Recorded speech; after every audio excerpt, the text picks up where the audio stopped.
Some crimes are terrifying because of the violence. But the cases you're about to hear are frightening for a different reason. In each of these stories, the killer didn't just try to hide what they had done, they inserted themselves directly into the aftermath. They stood beside grieving families, spoke to investigators, acted helpful, calm, even trustworthy, while secretly knowing far more than they should have. In one case, restaurants across an entire town unknowingly served food cooked with water contaminated by a decomposing body hidden inside a water tower. In another, a respected young shaman claimed to use supernatural visions to help police solve a murder, only for investigators to realize the visions were possible because he was the killer himself. And in the final story, a man confessed to murder after claiming he had been attacked by the ghost of the woman he killed. Today, I'm going to tell you 3 true crime cases where the most disturbing part wasn't just the murder itself, but the horrifying lengths the killers went to in order to cover their tracks. On the evening of the 5th of March, 1958, Qasim was sitting inside his home, quietly eating his dinner. The day had been like any other, filled with consultations and remedies. As darkness fell outside, he was just looking forward to a quiet night. But then a sudden, frantic pounding started at his front door. It wasn't a polite knock. It was the sound of desperation. Qasim wasn't expecting anyone, but this kind of thing wasn't entirely unusual. People in crisis didn't always make appointments. So he put down his food, got up from his table, and walked over to the door to see who needed him. When he opened it, he saw 4 men standing on his porch. Their faces were etched with worry. He recognized one of them vaguely, a man from town named Kaur. He'd seen him around, but they didn't know each other well. The other 3 men stood behind Kaur, looking just as anxious. Kaur stepped forward and introduced himself, his voice shaking a little. He explained that he needed Qasim's help. A terrible thing had happened.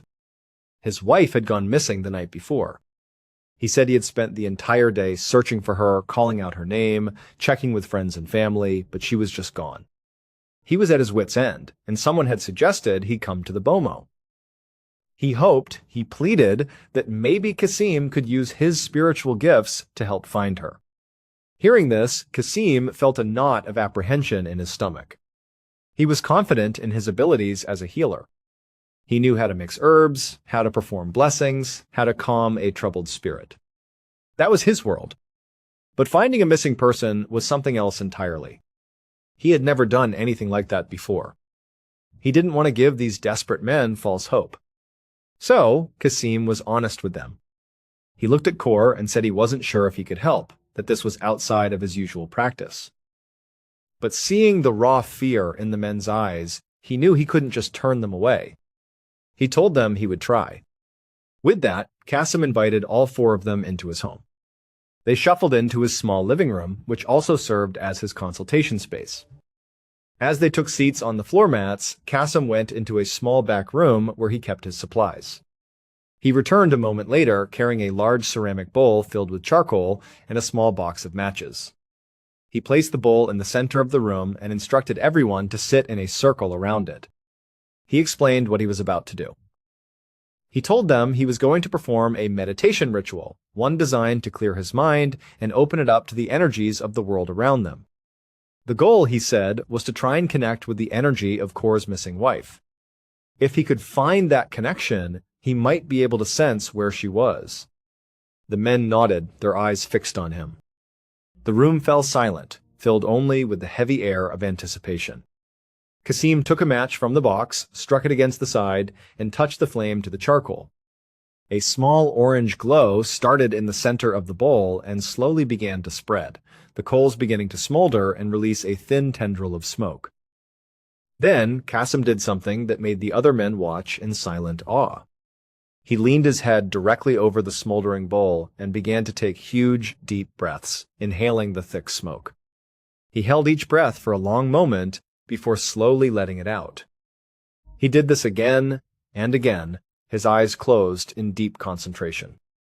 The smoke filled his lungs, and he kept going until he felt lightheaded, until the room started to spin, and he felt like he was on the verge of passing out. And right at that moment, Just as he felt his consciousness beginning to slip away, an image flashed through his mind. It was incredibly brief, just a split second, but it was vivid.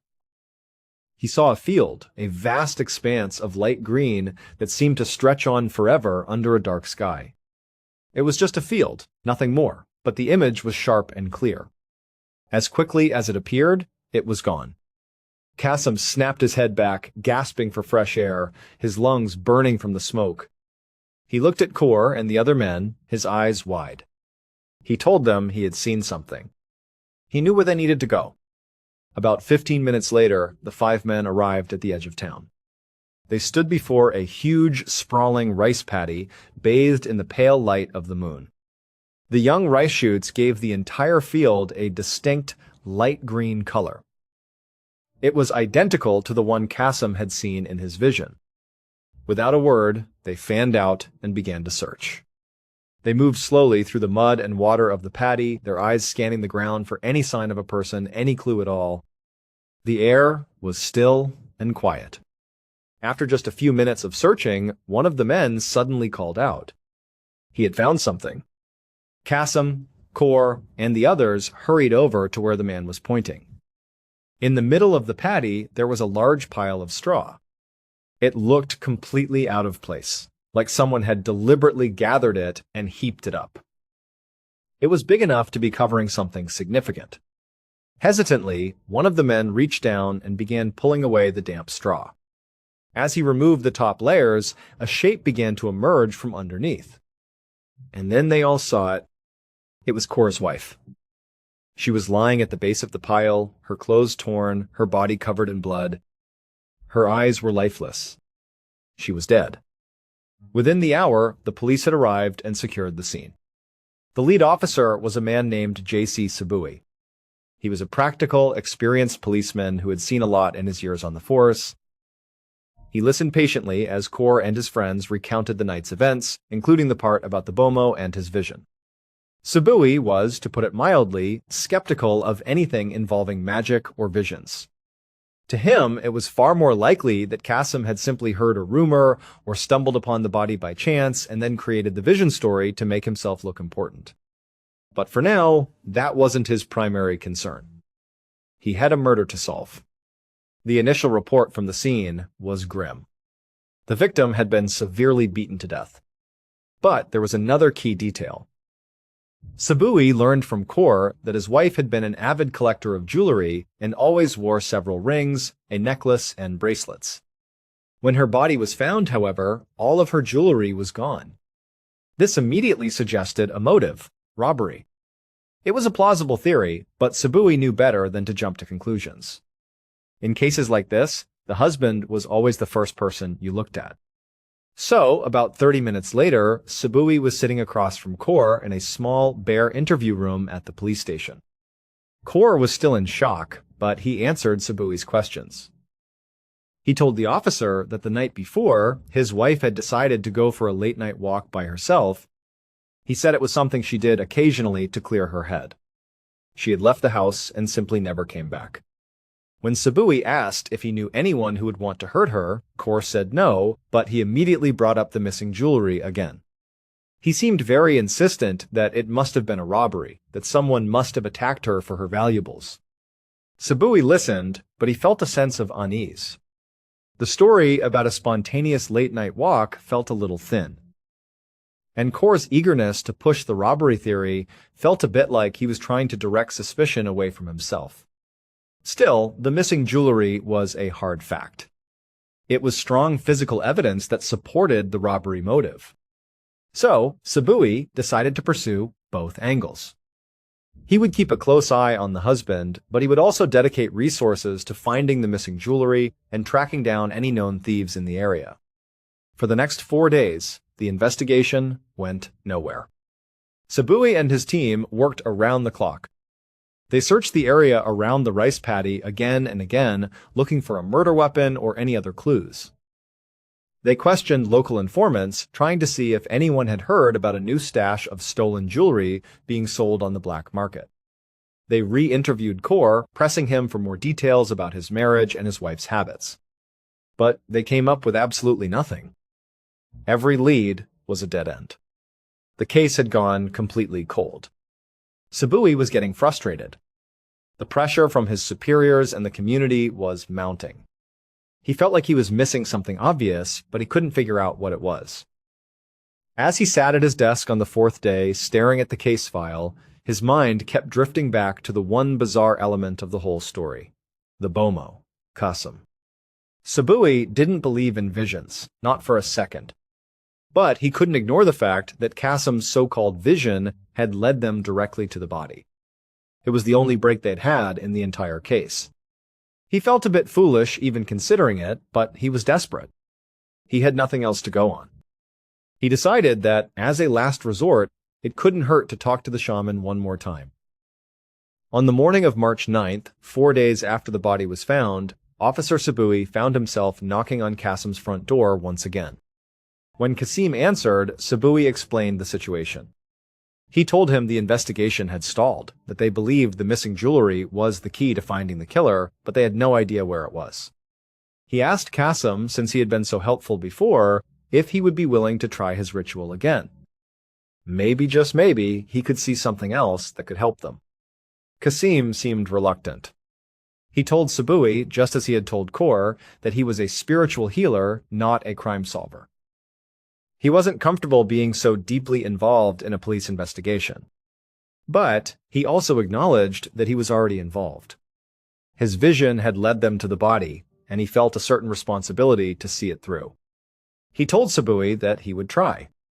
He couldn't promise anything, but he would try. So, for the second time in less than a week, Sabui watched as Qasim prepared his ritual. This time, it was just the two of them in the small living room.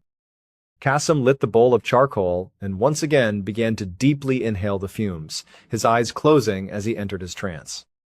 Sabui watched, feeling a mix of skepticism and a tiny sliver of hope. After a minute or two of breathing in the smoke, Qasim's body went still. Then his eyes snapped open. He looked up at Sabui and said he'd had another vision. But this time, he didn't describe what he saw. He simply stood up, walked out of his house, and started walking down the street. He told Sabui to follow him. And so began a very strange journey. Sabui followed right behind Qasim as the young shaman walked through the town with a determined pace. It wasn't a random walk. Qasim would walk up to a house, stop in front of it, and just stare at it for a few moments as if he were trying to sense something inside. Then, without a word, he would shake his head and move on to the next house.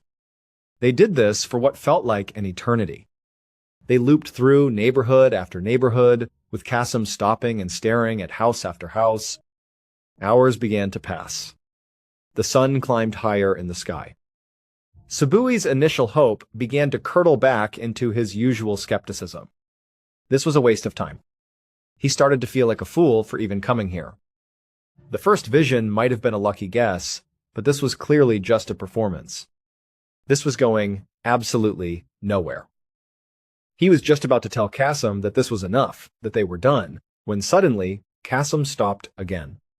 He stood in front of yet another small, simple house, just like all the others. He stared at it for a long, silent moment. But this time, he didn't shake his head and move on. He slowly turned to face Sabui, and a look of absolute certainty was on his face. He pointed a finger at the house and said, "This is where the jewelry is." Sabui froze. A jolt went through him, a feeling of deep, chilling confusion. Because of all the houses in the entire town that he thought Qasim might stop in front of, this one had never even entered his mind as a possibility. It wasn't the home of a known criminal. It wasn't even the home of a distant relative of the victim. The house that Qasim had led him to, the house he claimed held the key to solving the entire murder, was Qasim's own house. In that single instant, everything shifted. Sabui's frustration and skepticism vanished, replaced by a sudden, sharp suspicion. This was not a vision. This was not magic. This was something else entirely. It couldn't be a coincidence. He looked at Qasim, whose face was still a mask of calm confidence, and realized he was looking at his prime suspect. Sabui immediately called for backup. Within minutes, other officers arrived and they secured the house.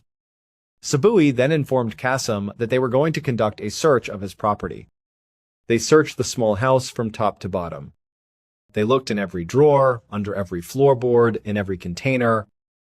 And then, in a small wooden box tucked away in a back room, they found it. A collection of rings, bracelets, and a necklace. It was all of Kaur's wife's missing jewelry. Kasim's plan, whatever it had been, had just collapsed around him. The man who had presented himself as the key to the investigation had just led the police directly to the stolen evidence, which he had hidden in his own home. He was arrested on the spot. Later, at the station, Kasim gave a full confession. The story he told was a chilling departure from the image of the wise, gentle healer he had cultivated. He admitted that on the night of the murder, Kaur's wife had indeed gone for a walk by herself.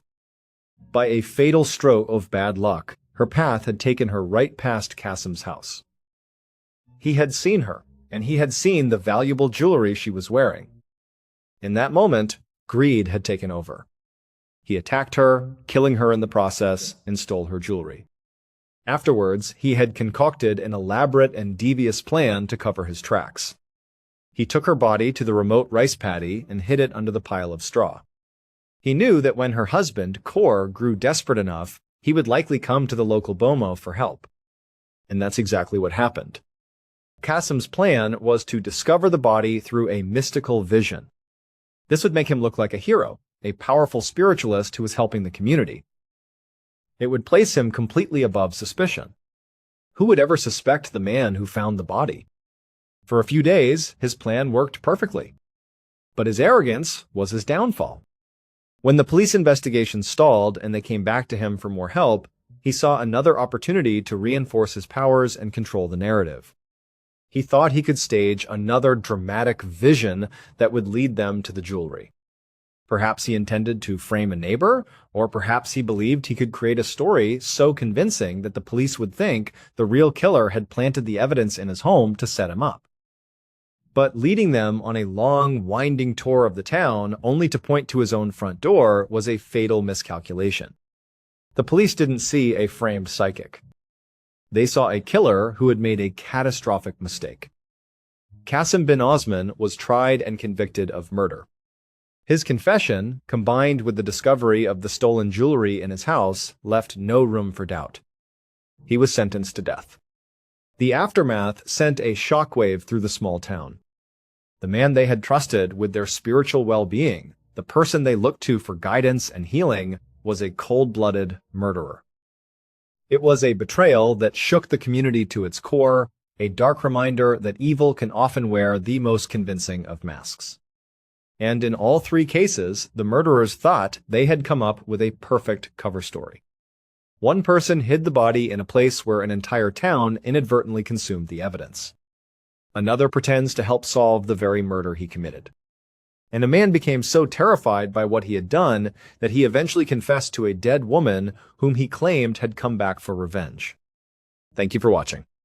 If you liked today's episode, let me know which case made you feel the most uncomfortable. And if you want to hear more true crime stories where reality is stranger than fiction, there's a complete playlist waiting for you right now. See you in the next story. It was around 10 in the morning on the 18th of March, 1944. A 26-year-old Finnish soldier named Imo Koivunen was sitting around a small campfire with the other men in his squadron. They were deep inside the Arctic Circle, in a dense forest in northern Europe that was buried under several feet of snow. The air was frigid, hovering around 5 degrees Fahrenheit. Amo was carefully melting a pot of snow over the flames so the group could have some hot tea. And even though it was a quiet moment, Amo's entire body was aching. This was the first time he and the other soldiers had stopped to rest in nearly 2 full days. They had been on the move constantly, and the exhaustion was setting in deep. Amo and his squadron were part of the Finnish military. At this point in World War II, Finland found itself in a complicated alliance with Nazi Germany. It wasn't because they shared an ideology. It was because they shared a powerful enemy, the Soviet Union. Right now, Amo's group was in a region called Lapland. This area had once belonged to Finland, but 4 years earlier, the Soviets had invaded and forced Finland to give up the territory. Now, with the larger war raging, Finland saw a chance to reclaim their land, and Germany was helping them do it. So Amo and his squadron were on what was basically a reconnaissance mission. Their job was to ski through this part of Lapland and find out what the Soviets were up to, how many of them were out there, and where they were based. For the past 2 days, they had skied all over their designated area of operations. But so far, they hadn't seen a single Soviet soldier. Not one. They hadn't found any Soviet bases either. And for Amo, and probably for the other men with him, this was a good thing. They were all trained for combat, of course, but that didn't mean they were eager to get into a firefight. The Soviet military was bigger, better equipped, and more advanced. If it came down to a real battle out here in the middle of nowhere, there was no telling how it would end. So, as Amo sat there, sore and tired, watching the snow slowly turn to water, he felt a sense of relief. He was grateful that their mission had turned out to be so quiet and uneventful. But then, just as the water in the pot began to boil, the calm was shattered. The unmistakable sound of machine gun fire erupted from somewhere very close by. Instantly, Amo and the others jumped to their feet. They dropped what they were doing and frantically scanned the trees, trying to pinpoint where the shooting was coming from. Before they could even get their bearings, Amo's lieutenant started shouting orders, telling them to grab their weapons and get ready. They all scrambled for their guns. Amo snatched his rifle, and as he looked up, he saw them. Off in the distance, maybe a quarter of a mile away, an entire pack of Soviet soldiers was bearing down on them. They were on skis, gliding down a nearby mountainside, and their machine guns were blazing. They weren't firing warning shots. They were firing directly at Amo and his men. There was no question about it. They were under attack. Now, Amo and the other Finnish soldiers had been trained for exactly this kind of situation. This was their job. They were soldiers. But for a brief moment, as Amo saw the sheer number of Soviet troops descending on their small group, a wave of pure terror washed over him. They were hopelessly outnumbered. He knew, in that instant, that this was going to end badly. His mind flashed to his family. He was the oldest of 6 children. When he had first enlisted, he had made a promise to all his younger siblings. He told them he wouldn't get hurt. He promised he would come home safe. And now, looking at the scene unfolding in front of him, he was certain he was about to break that promise. He was going to die out here in the snow. He glanced over at his lieutenant, who looked just as terrified as he felt. But the officer quickly composed himself. He barked out the only order that made sense: flee. Just moments later, Amo and his men were on their skis, pushing off as hard as they could, skiing away from the Soviets down the other side of the mountain. It was a desperate race for survival. As Amo skied, he could hear the distinct sound of bullets whizzing past his head. He heard them thudding into the trees all around him. He just kept thinking, at any second, one of those bullets is going to find me, or one of my friends. There was nothing they could do but just go. Go as fast and as far as they possibly could. Amo was a strong skier, and he found himself at the front of their fleeing formation. He was leading the pack. This meant it was his job to cut the first tracks through the deep, fresh snow, making it a little easier for the soldiers behind him to follow. But it was incredibly draining work. He was expending a huge amount of energy plowing a path while being shot at. As much as he wanted to stay in the lead and help his teammates, his body was starting to fail him. The initial adrenaline rush you get in a combat situation is unbelievably intense, but it can also lead to a massive crash. It was like his body had burned through all its fuel at once. He had this huge burst of energy, and now he felt like he was collapsing, even as the danger was getting closer. His body just couldn't go any faster. He felt himself slowing down. His teammates started zipping past him. They couldn't stop for him. They couldn't even slow down. The bullets were flying. Their only hope was to keep moving. Amo knew that if he couldn't keep up, he was dead. but his muscles were screaming. He was slowing down more and more. The sound of the gunfire was getting louder, closer.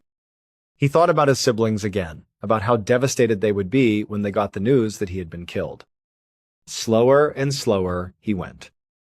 The last of his teammates passed him, disappearing down the mountain into a white abyss. And then he was alone. Finally, he lost control of his skis completely. He veered off to the side, started tumbling down the mountain, and smashed hard into a tree. Everything went black. When Amo woke up, it was light outside. He had no idea how much time had passed. He also had no idea how he was still alive. Did the Soviets just miss him? Did they decide not to finish him off? What happened to his teammates? He had so many questions. But alongside the confusion, he felt something else, something very distinct. He had this immense sense of alertness. He was hyper-alert, more aware than he had ever been in his entire life. It was as if his senses were dialed up to 10. He could hear every rustle of the wind, see every detail in the snow around him. He felt totally, completely aware of his surroundings. With this newfound hypervigilance, he started to take stock of his situation. The first thing he noticed was that he was alone. The Soviets were gone. He wasn't a prisoner. His comrades were also nowhere to be seen. He was completely alone in the wilderness of the Arctic Circle. But then he saw his skis lying nearby. He still had his boots on. Most of his equipment was scattered around him, but it was there. He even found his compass, which he had been holding in his hand. He still had a way to navigate, and he still had his rifle. He thought to himself, okay, the situation is bad, but I have the tools I need to survive for a while. And then he realized something truly amazing. Despite having crashed and smashed into a tree, he didn't feel any pain. He checked his body over. He didn't seem to have any injuries at all. It felt like a miracle. The worst thing that had happened was that he was lost and abandoned. But it could have been so much worse. Amo eventually pushed himself up to his feet. He looked off into the distance, and there, maybe 6 or 7 miles away, he saw a plume of smoke rising from a mountain. He recognized that mountain immediately. It was the designated rendezvous point for his squadron, the place they were supposed to go if they ever got separated. Hope surged through him. He looked at the smoke, a clear sign of life, and thought, that's them. Those are my teammates. They made it to the rendezvous point. All I have to do is get to that mountain. So, Amo gathered his backpack, picked up his gun, and put on his skis. He started skiing towards the distant mountain. For a long time, he just kept his eyes locked on that column of smoke, making sure he was heading in the right direction. As he got closer, he became more and more certain. In addition to the smoke, he could now make out what looked like small lean-to tents on the mountainside. That was a telltale sign. That's how Finnish soldiers set up their camps. This was it. He was going to be saved. He just had to get there. And he felt this incredible surge of energy. Maybe it was the relief of knowing he was close to being rescued, but it felt like nothing could make him tired. Finally, Amo got close enough to the campsite that he could actually see faces. He could see the other soldiers. And they were his comrades. They were Finnish soldiers. They had made it to the rendezvous point, just as he had hoped. They hadn't seen him yet. So here he was, full of energy, barreling towards them on his skis. He started calling out. He figured they would be shocked to see anyone just emerge from the wilderness, let alone him, Amo, who they must have assumed was dead by now. He also didn't want them to mistake him for a Soviet soldier and open fire. So he shouted their names, trying to get their attention. At some point, one of the men on the mountain turned and saw him. But his reaction was not what Amo expected. The soldier looked shocked. Then he grabbed his weapon and started shooting at him. Before Amo could process what was happening, all the other soldiers, all of his comrades, were opening fire on him too. He couldn't believe it. He was yelling, "It's me! It's Imo!" But they kept shooting. He was already skiing so fast that the only thing he could do was continue his momentum. He skied right through the middle of their camp down the other side of the mountain, just trying to get away. Bullets were whizzing past his head again. Miraculously, none of them hit him. He was thinking, they think I'm a Soviet. How can they not recognize me? He had barreled right past them. After he was a good distance away from the campsite, he stopped and yelled back, "Guys, it's me!" "What are you doing?" But they were still yelling and shooting in his direction. He had no choice but to keep skiing away from them, away from the safety he thought he had found. He went on for hours, just skiing and skiing. The whole time his mind was racing. What had just happened? Even if they thought he was an enemy at first, wouldn't they have realized their mistake as he skied right through their camp? He was wearing the same uniform. He had the same weapon. Some of them must have recognized his face. It made no sense. And he was also wondering, how do I have so much energy? How am I able to do this? He had been skiing for hours and hours, had been shot at twice, had crashed into a tree. It all felt completely surreal.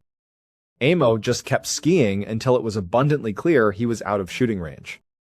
He couldn't hear any more gunfire. He was safe again, but still deeply confused. The sun had gone down, and he knew he should stop. He needed to make a camp, regroup, and figure things out. But as he stood there in the dark, he had a strange realization. He hadn't eaten anything. He hadn't had a drop of water. He had basically been skiing at a full sprint for almost the entire day. He'd had multiple near-death experiences. But he felt great. He felt like he had more energy than he'd ever had in his life. He was baffled. Is this what a true survival situation does to you? Does your body just go into some kind of overdrive? He couldn't understand it. He stood there, literally telling himself, you need to stop. Even though you feel like you could go on forever, you need to stop. You need a fire. You need food and water. You need to rest. It felt like he was forcing himself to do these things. He had no natural urge to do them. It was like his body had forgotten the basic human needs. So, he did it. He stopped. He built a fire. He made some food. He wasn't hungry at all, but he forced himself to eat. He drank some water.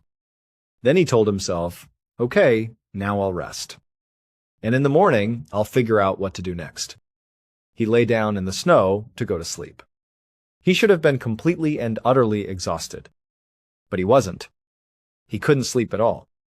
He just lay there wide awake as the wind and snow whipped around him. He felt great, but not the least bit tired. The next morning, the sun came up, and Amo hadn't slept for a single minute. But still, he felt fine. He got up, put his skis on, gathered his things, and continued skiing in the direction he believed would eventually lead him back to Finland. As he moved, he thought about how strange his situation was.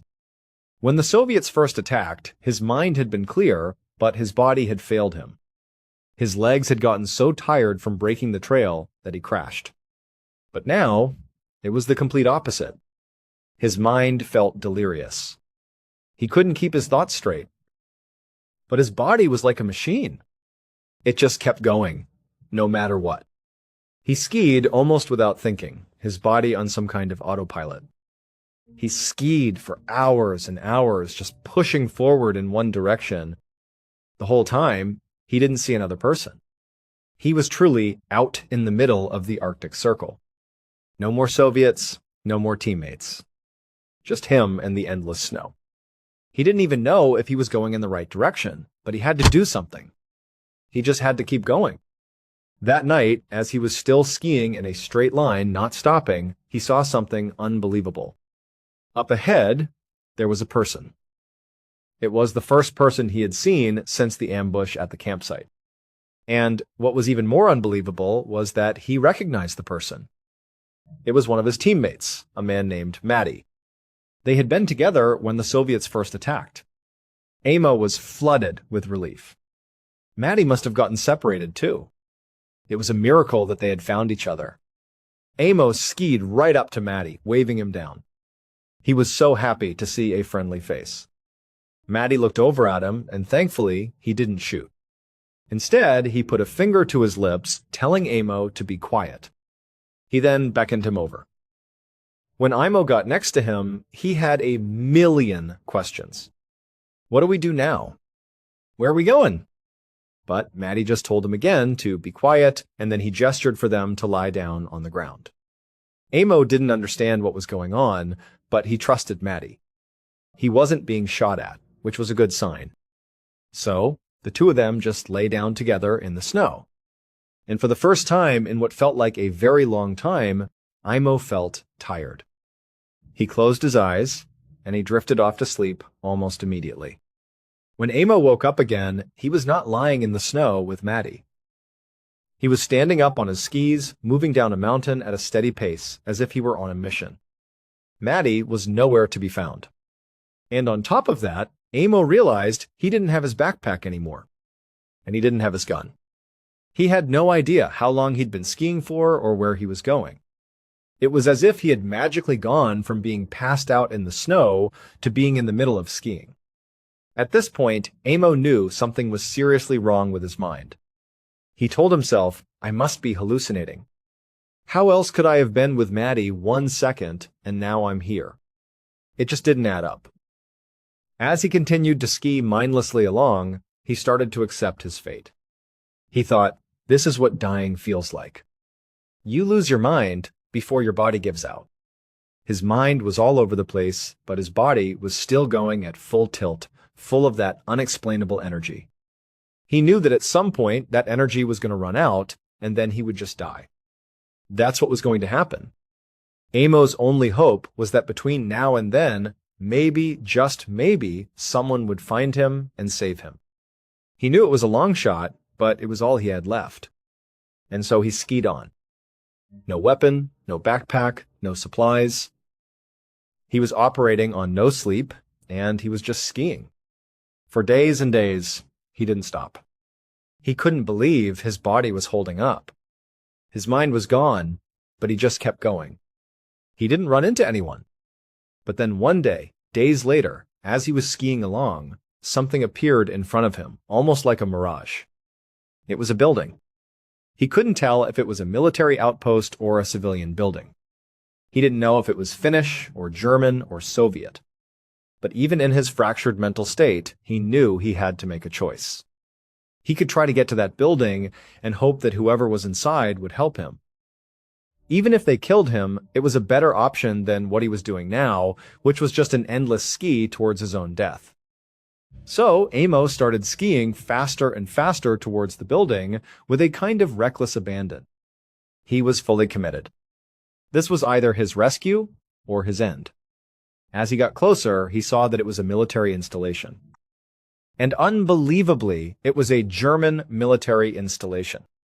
At this point in the war, the Finns were allied with the Germans. This was a safe place. He was so relieved he could have cried. He couldn't believe he might actually survive this. He kicked off his skis and started running towards the front door of the building. But before he could get there, he stepped on something. There was a loud bang. He was thrown into the air and came crashing back down onto the snow. When Amo opened his eyes, he took stock of what had just happened.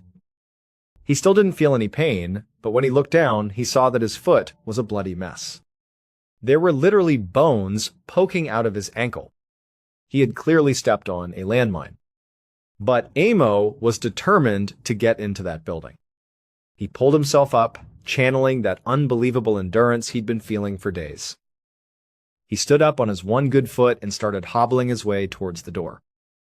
He finally made it to the front of the German military base. He reached out, grabbed the doorknob, and was just about to open it when there was another loud bang. He was thrown into the air again. He had stepped on a second landmine. He came smashing down, but he still didn't die. He still felt no pain. But when he looked down at his legs, he saw that his other leg, the one that had been uninjured just a minute ago, was now also mangled. Now he couldn't even stand. He was completely incapacitated. And to make matters worse, as he looked more closely at the building, he realized it was abandoned. There was no one here. This wasn't going to save him. He was trapped. At this point, Amo just gave up. He said to himself, "You know what? It's over. I'm going to die." He crawled over to a nearby ditch and let himself roll into it. And he just waited to die. He knew it was over. But for days, he didn't die. He just lay there in the ditch, wanting it to be over. What else could he do? Who was going to save him now? He just watched the sun come up and go down over and over again. He lost track of how many days he was lying there, bleeding profusely from his grievous injuries.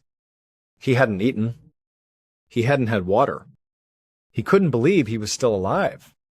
Then one day, as he was lying in the ditch, he looked up and saw what looked like a plane flying overhead. He was in such bad shape that he didn't know if he was hallucinating again. But he felt like this one was real. After watching the plane circle for a minute, Amo was almost certain he heard the sound of it landing nearby. A few minutes later, from his position in the ditch, he could have sworn he heard people speaking in Finnish, his native language. He still didn't know if it was real, but then a head poked over the top of the ditch. It was a young Finnish man, looking down at him. Amo looked back up at him. And a second later, he was being pulled out of the ditch. Later that day, Amo found himself lying in a hospital bed in Finland. The man, the plane, the rescue, it was all real. He had been saved. At the hospital, the doctors and nurses were shocked by his condition. He weighed just 94 pounds. He was badly burned and frostbitten. Both of his legs were horribly mangled. And his heart was beating at a staggering 200 beats per minute, even though he was just lying in bed. Even crazier, they couldn't get his heart to slow down. It just kept racing at that impossibly high level. The staff couldn't understand how he was even alive. A heart can't beat that fast for that long without giving out. But after they spoke to Amo and he recounted the whole unbelievable ordeal, they learned one specific detail that explained everything. Back when Amo and his comrades were first ambushed, he was struggling to keep up. He was exhausted and falling behind, and he was terrified of being captured or killed by the Soviets. So, in a moment of desperation, before he crashed, he tried something. He pulled out a special military ration he had been issued. It was a stimulant designed to give soldiers a burst of energy in extreme situations. He took it, thinking it would give him the boost he needed to escape with his teammates. But the ration didn't seem to work immediately. He was still so tired that he crashed and passed out. However, when Amo woke up, the drug had kicked in. That's why he felt so hyper-alert, why he had so much energy. It's what allowed him to ski for days without food, water, or sleep. It's why he didn't feel any pain when he was blown up by 2 landmines. It's why his body refused to die, even as he lay bleeding in a ditch for a week. These rations had done their job. They had given him more than enough energy to survive for 2 crazy weeks in the wild. The military ration was a drug called Pervitin. And the thing about Pervitin is that it's just pure methamphetamine. In essence, Amo Koivunen survived in the wild for 2 weeks because he was on a meth-fueled rampage. He was completely high the entire time, and it saved his life. But Pervitin has 2 very distinct downsides. 1, it's incredibly addictive. And 2, it causes extremely intense and vivid hallucinations. So, it's very likely that Amo never actually came across his own battalion, and they never opened fire on him. He probably never met his teammate Maddie out in the wilderness. We're not even sure if the German military installation he saw was real. It's very likely that all of it was just a product of his mind, a powerful hallucination brought on by the drug. The landmines, however, those were very real. Somewhat unbelievably, Amo would go on to make a full recovery. He got married, he had 9 children, and he lived to the age of 71. And as grateful as he was to the drug that saved his life, he never took Pervitin again. Thank you so much for watching. Let me know what you thought of today's episode in the comments. And remember, we have a whole playlist of true crime episodes ready for you to binge right now. Until next time, see ya. On the afternoon of Friday, the 7th of February, 2003, a 52-year-old woman named Monique Lunet was in her kitchen clearing away the plates from lunch. Her house was in a quiet suburb in Cunha, France, and it was the kind of place where not much ever happened. Her husband, Claude, and two of her adult sons, Frank and Pascal, were still sitting at the table talking amongst themselves. They were getting ready to leave for an overnight trip. The plan was to drive about 3.5 hours to a town near Paris for a big family gathering. It was a retirement party for Claude's sister-in-law, and it was supposed to be a happy occasion. But Monique wasn't going. She had told everyone that somebody needed to stay behind to look after their 4 dogs, and that was true. But there was another reason, a much bigger one, that she was staying home. She just really did not get along with her husband's side of the family. The whole situation was complicated. Monique and Claude had gotten married almost 20 years earlier. It was a second marriage for both of them, and they came into it with a lot of baggage, specifically a lot of kids. Monique had 3 boys from her first marriage, and Claude had 5 girls. At first, it was like a real-life Brady Bunch. The two halves of this new blended family seemed to get along just fine. But as time went on, things started to get tense. The personalities just didn't mesh, especially between Monique and her 5 new stepdaughters. When she and Claude had tied the knot, all 5 of his daughters were already teenagers or in their early 20s. So while they accepted Monique into their lives, they never really saw her as a mother figure. They were already very close with their own mother, Claude's ex-wife, a woman named Beatrice. To them, Beatrice was their mom, and Monique was just their dad's new wife. Then, about 10 years before, in 1993, something happened that completely shattered the fragile peace. One of Claude's grandsons, so the child of one of his daughters, had accused Monique's eldest son, Jean-Luc, of sexually abusing him. The accusation was never reported to the police, so there was no official investigation, no charges, nothing. It was just a family matter. But it was an explosive one. Claude's 5 daughters and his ex-wife Beatrice all completely believed the grandson. Monique, on the other hand, fiercely defended her son Jean-Luc. She was adamant that he would never do such a thing. Claude was caught in the middle, torn between his wife and his daughters. The fallout was ugly. It got so bad that the 2 sides of the family just stopped speaking to each other entirely for a whole year. Now, fast forward to 2003, and they were all back on speaking terms, but it was just that, speaking terms. The air was still thick with tension and resentment whenever they all got together. It was uncomfortable for everyone involved. And that was the real reason Monique wasn't going to the retirement party. It was also why her son, Jean-Luc, the one at the center of the old accusation, wasn't going either. It was just easier for everyone if they stayed away. So, around 3 in the afternoon, as Claude, Frank, and Pascal wheeled their suitcases out to the car, Monique followed them to the front door. She gave them each a hug and a kiss goodbye, told them to have fun, and then she stood in the doorway and watched as they got into the car and drove off down the street, leaving her alone in the quiet house with the dogs. A few hours passed. The sun started to set. Around 6:30 in the evening, Monique heard a knock on her front door. She wasn't expecting anyone, but when she opened it, she saw her son, Jean-Luc, standing on the porch holding his bicycle. He told her he was just on his way home from work and decided to stop by for a quick visit. She was happy to see him and told him to come on in. Jean-Luc leaned his bike against the side of the house and walked inside. As he was taking off his coat in the hallway, he mentioned something to his mom. He said that as he was riding up to the house, he noticed their neighbor from across the street, a man named Henri, was staring at him. He said it was weird, like Henri was spying on him. This actually spooked Monique a little bit. Henri wasn't just a nosy neighbor. He was known in the neighborhood for being a bit of a loose cannon.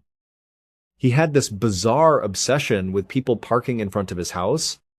If anyone dared to park their car on the public street in front of his property, Henri would shamelessly vandalize it. He'd slash their tires or pour oil all over the car. He just didn't care who saw him do it. Over the years, Monique and her sons had gotten into several screaming matches with Henri over parking. One of those arguments had even turned into a full-blown physical fight. So the idea of him watching the house was unsettling. But since Jean-Luc had come on his bike and there was no car to trigger Henri's rage, Monique just hoped he would leave them alone. She led Jean-Luc into the kitchen and poured them both a glass of sparkling wine. They sat at the kitchen table and just chatted for about half an hour, catching up on things. After they finished their drinks, Monique offered to give him a haircut, so he sat in a chair while she trimmed his hair, just a normal, quiet mother-son evening. Around 7:05, Jean-Luc said he had to get going. His wife was waiting for him at their apartment for dinner. He gave his mom a hug, said goodbye, and went back outside. He grabbed his bike, which thankfully was still untouched by Henri, got on, and rode off into the evening. After he was gone, Monique went about her routine. She gathered the 4 dogs and put them behind a baby gate they kept at the bottom of the staircase to keep them contained. She filled their bowls with food, and then she went back into the kitchen to start cooking dinner for herself. A little while later, around 7:30, she heard another knock at the front door. She knew it couldn't be Jean-Luc again. As she walked down the long hallway to answer it, she had a knot in her stomach, just hoping it wasn't Henri, ready to start another argument. The next morning, the woman who lived in the house right next door to Monique woke up feeling groggy and tired. She hadn't slept well at all. All night long, some dogs in the neighborhood had been barking non-stop, and it had kept her up.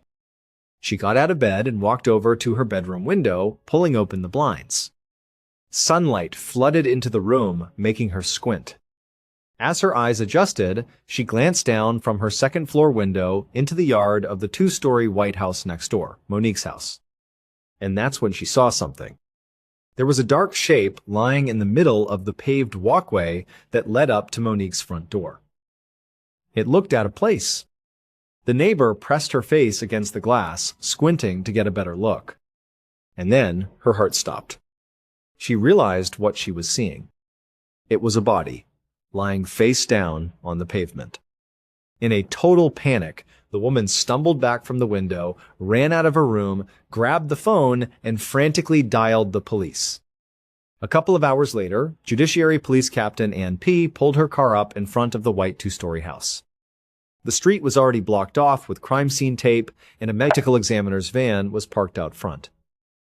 As Captain P. got out of her car, another officer approached her and led her toward the front yard, to where the body of a woman was still lying on the walkway. The officer explained that the victim was Monique Loon, and she had been found just like this by her neighbor earlier that morning. Based on the progression of rigor mortis, the medical examiner had given a preliminary estimate for the time of death, sometime between 8 o'clock and midnight the night before. Captain P. crouched down to get a closer look at the body. But even from a distance, she could tell that the victim had suffered absolutely gruesome injuries. There was blood all over Monique's face and clothes. Her torso looked like it had been completely torn apart by what were clearly stab wounds.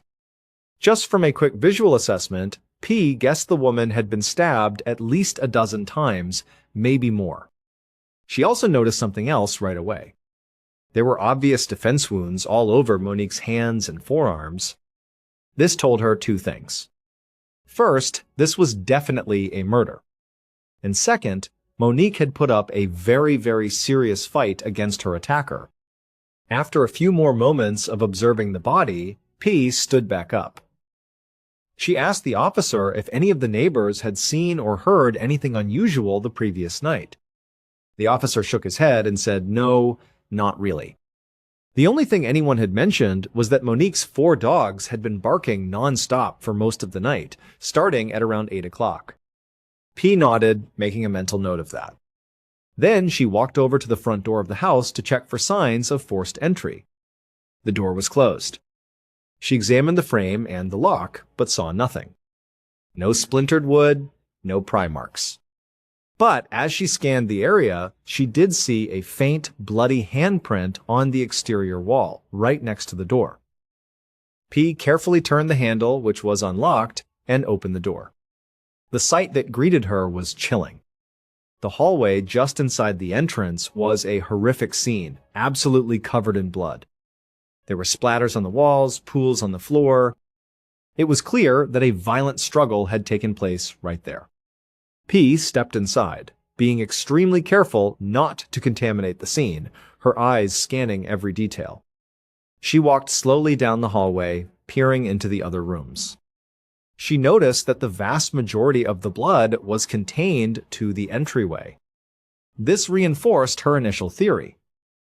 The attack on Monique had likely started and ended right here, in this hallway. Her working theory began to form.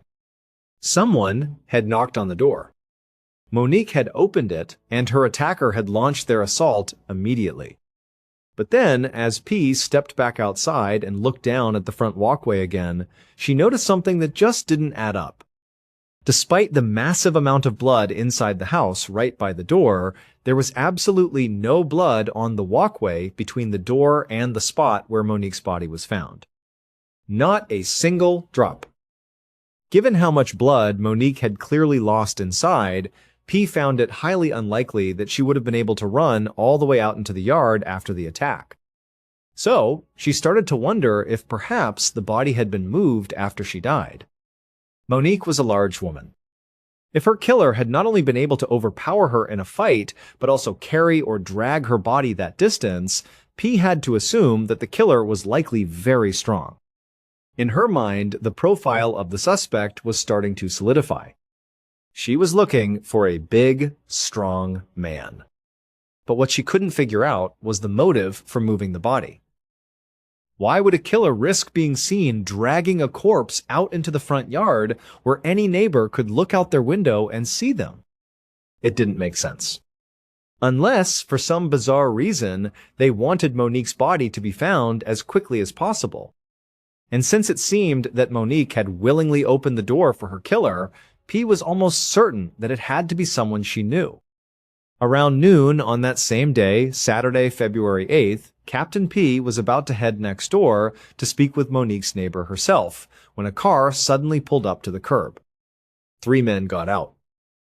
They looked utterly shocked and deeply concerned as they stared at the police cars and the crime scene tape surrounding the house. By now, P had learned from the neighbors that Monique had a husband and several adult sons. She immediately assumed that these must be them, returning from their trip. So she quickly walked down the walkway to intercept them, to keep them from walking into the active crime scene. The 3 men, who were indeed Monique's husband Claude and her sons Frank and Pascal, rushed towards her. They crowded around her, their voices filled with panic, asking what was going on, where was Monique, what had happened. P had to deliver the terrible news. She told them, as gently as she could, that Monique had been stabbed to death. For a moment, all 3 of them just stood there in complete silence, the words hanging in the air. Then, one of the sons broke down and just started to cry. P explained that they couldn't go inside the house because it was still being processed for evidence. Instead, she led them over to the curb, away from the scene, and they all sat down. She could see the men were in a state of profound shock.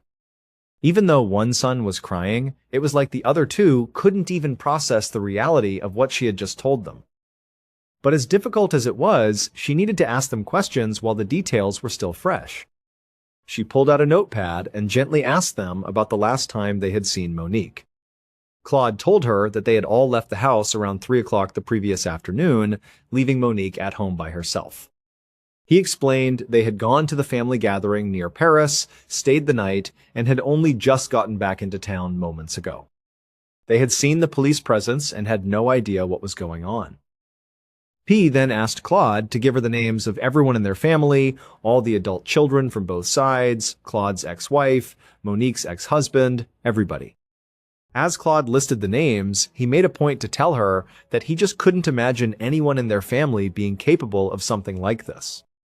P nodded understandingly, but she knew from experience that family members were often the first people to look at. She didn't say that, of course. Instead, she just asked, "Can you think of anyone at all who would want to hurt Monique?" Claude thought for a long moment and then shook his head. He said no, she lived a pretty normal, uneventful life. But then, one of the sons spoke up. He said that actually, there might be someone. He said, her neighbor, Henri, and he pointed across the street to the house directly opposite Monique's. A minute later, Captain P was knocking on Henri's front door. After a few seconds, a middle-aged man opened it. He looked out at the commotion across the street with a curious expression. P introduced herself and told him that his neighbor, Monique, had been murdered. And when she said that, Henri smiled. It was a small, subtle smile, but it was unmistakable. Immediately, alarm bells started ringing in Captain P's head. This man was acting incredibly suspicious. She asked him if she could come in and look around. Henri didn't seem surprised by the request at all, almost as if he was expecting to be a suspect. He just said, "Sure, come on in," and stepped aside.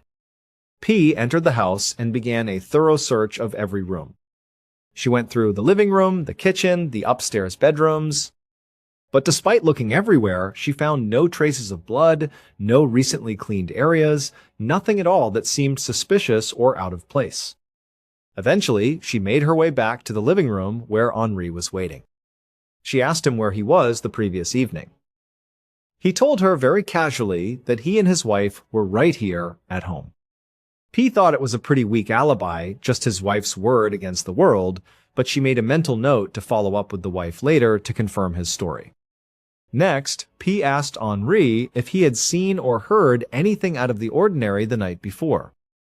And Henri said, no, not really. Except, he added, that around 7 o'clock, he had seen one of Monique's sons leaving her house on his bicycle. At this, P's attention sharpened. The family had already told her that Monique had a third adult son, Jean-Luc, who had not gone to the party in Paris. If Henri was telling the truth, it meant that Jean-Luc was very likely the last person to see his mother alive. And that made him a prime suspect. Maybe he was even the killer. The next morning, Captain P led a forensics team up the stairs of a rundown apartment building in a sketchier part of town. She knocked on the door to Jean-Luc's apartment. A moment later, a young man answered. After confirming his identity, 2 officers escorted a confused-looking Jean-Luc away to be questioned down at the station. Meanwhile, P and the forensics team went inside to search the apartment. It didn't take long to find something. As P was walking through the living room, one of the officers called her over. He had his flashlight out and was pointing the beam at a spot on the wall. When P got closer, she could see what he was highlighting. There were several tiny dark red droplets splattered on the paint. P pulled out her own flashlight and started her own search. She scoured the walls and the floor near the staircase, looking for any more signs of blood. And she found a few more red droplets near the doorknob of a closet. She opened the closet door. Inside, leaning against the back wall, was a bicycle. She shined her flashlight all over the bike, on the wheels, the frame, the pedals, and she saw it. The underside of the bike was covered in reddish-brown splatters, as if whoever had ridden it last had cycled right through a puddle of blood. An hour later, Captain P walked into an interrogation room at the police station. Jean-Luc was sitting at the table, his head in his hands. He looked up as she entered, his face a mask of fear and confusion. P sat down across from him and got straight to the point. She asked him what he had been doing at his mother's house on the night of February 7th. Jean-Luc explained that he had just stopped by for a visit after work, something he did often. He said he only stayed for about half an hour before he rode his bike back home. When P asked him if he had gone straight home after leaving his mother's, Jean-Luc said no, he hadn't. He explained that his wife's brother, a man named Christophe Gracier, lived in the same apartment building, on the floor right below them. He said that before going up to his own apartment, he stopped by Christophe's place for a few minutes to chat. After that, he claimed he spent the rest of the night in his own apartment with his wife. To Captain P, it felt like he was leaving something out. They had found what looked like blood in his apartment and all over his bike. She felt that if she just pushed him a little harder, his story might start to unravel. So she told him, point blank, that they had found blood in his living room and that it was being sent to the lab for analysis. When Jean-Luc heard this, his face went bright red. He started stammering, trying to explain it away. He said the blood was probably from a neighbor who had cut himself while visiting a few days earlier. P just nodded, her expression unreadable. Then she told him about the blood they'd found all over his bike. At this, Jean-Luc hesitated. He stuttered and stammered, but couldn't come up with any plausible explanation for that. At this point, P felt like she had him cornered. She told him to be quiet for a moment and to roll up his sleeves so she could see his arms. P knew that based on the extensive defensive wounds on Monique's body, her attacker must have some marks on them. She was sure Monique had fought back hard and had likely left at least a few scrapes or bruises on her killer. But when Jean-Luc slowly rolled up his sleeves, P saw nothing. Not a single scratch, not a single bruise on his hands or his arms. It was clean. A few minutes later, P left the interrogation room and walked back to her office. Despite the lack of defensive wounds on his arms, Jean-Luc's behavior was extremely suspicious, and she wasn't ready to let him go just yet. But she also knew she couldn't afford to get tunnel vision. She had to consider other possibilities, just in case the blood in his apartment turned out to be a dead end. She sat down at her desk, opened the case file, and began flipping through the notes from interviews her team had already conducted with the rest of Monique's family and neighbors. Monique's other sons had mentioned the tension between their mother and her 5 stepdaughters. But officers had already spoken to all of the stepdaughters and their husbands, and while some of the women admitted they still had issues with Monique, every single one of them, and their husbands, had solid alibis for the night of the murder. Several family members had also brought up Claude's ex-wife, Beatrice, mentioning that she and Monique definitely did not get along. But officers had tracked down Beatrice, and she just didn't seem like a viable suspect. Beatrice had told them that for the most part, she and Monique just stayed out of each other's way. She said they hadn't even seen each other in over a month. And physically, she seemed an impossible fit for the crime. Beatrice was remarkably tiny and frail. She was 58 years old, barely 4'9", and looked incredibly weak. It seemed almost impossible that she could have overpowered the much larger and stronger Monique, inflicted those horrific injuries, and then dragged her body out to the front yard. It just didn't seem physically possible. So, while she wasn't officially ruled out, she was very low on the list of suspects. Just then, there was a knock on Captain P's office door. She looked up and saw another officer standing there. He told her there were 2 people in the station who wanted to speak with her about the case. P nodded, and a moment later, a nervous-looking middle-aged man and woman walked into her office. They sat down across the desk from her, and the man said they had information that might help with the Monique Lunet investigation. P sat up straight, grabbed a notepad, and said, "Okay, tell me what you have." She began writing as the man explained that he was a co-worker of Christophe Gracier. P immediately recognized the name.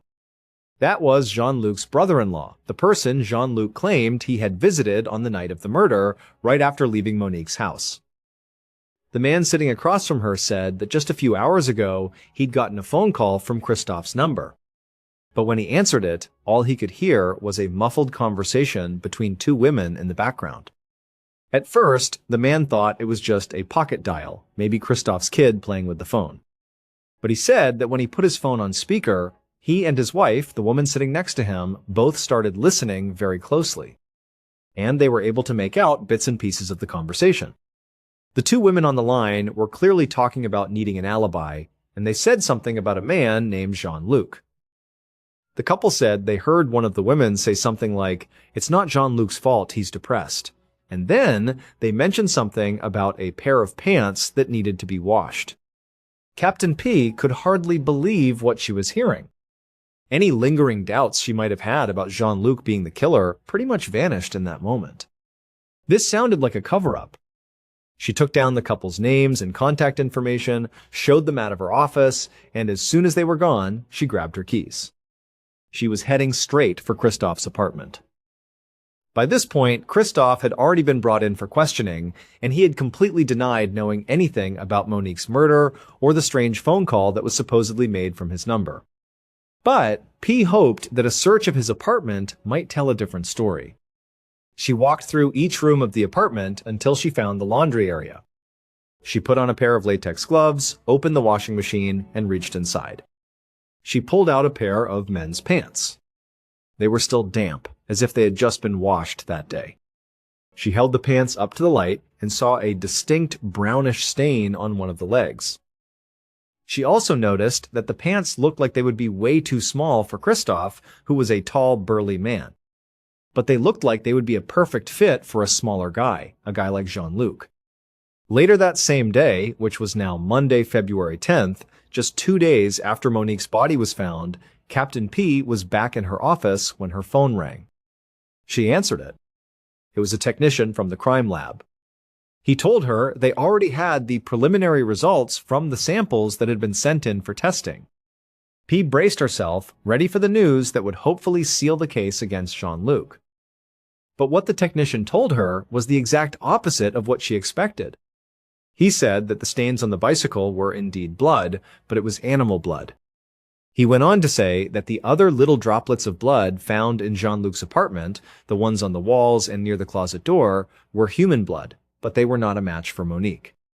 And then, the final blow. Those pants they had found in the washing machine? The brownish stain wasn't blood at all. It was just grease. Captain P was incredibly frustrated. In her mind, she had been so sure about Jean-Luc. It really seemed like he was their guy. But now, all the physical evidence against him had evaporated into thin air. As for that bizarre phone call to Christoph's coworker, they had no way of knowing who the two women in the background were, or if the coworker and his wife had even heard the conversation correctly. Maybe they had misheard the part about the alibi and Jean-Luc being depressed. P thanked the lab technician for the update, as disappointing as it was, and was about to hang up. But then he told her to wait, that he had one more piece of news for her. He told her that during Monique's autopsy, the medical examiner had found something significant. There was DNA under Monique's fingernails. It was very likely skin cells from her killer that had been scratched off during the struggle. The technician said it would take at least a few more weeks to get a full analysis. But once the results came back, they could definitely test it against DNA samples from any of their suspects. And maybe, just maybe, they would get a match. This gave P a renewed sense of hope. After she hung up the phone, she started making a list of everyone they would need to get a DNA sample from. At the top of the list were Jean-Luc and Christoph. And then there was the neighbor, Henri. He still seemed like a strong suspect to her. P had spoken to Henri's wife, who had confirmed his alibi, claiming they were together the whole night Monique was killed. But she knew that spouses often lied for each other, so she didn't put much stock in it. So, at this point, P felt she had 3 decent potential suspects to get DNA from. But that was it. The rest of Monique's family had been ruled out. None of the other neighbors seemed suspicious. And by all accounts, Monique lived a quiet suburban life and didn't really have any other enemies.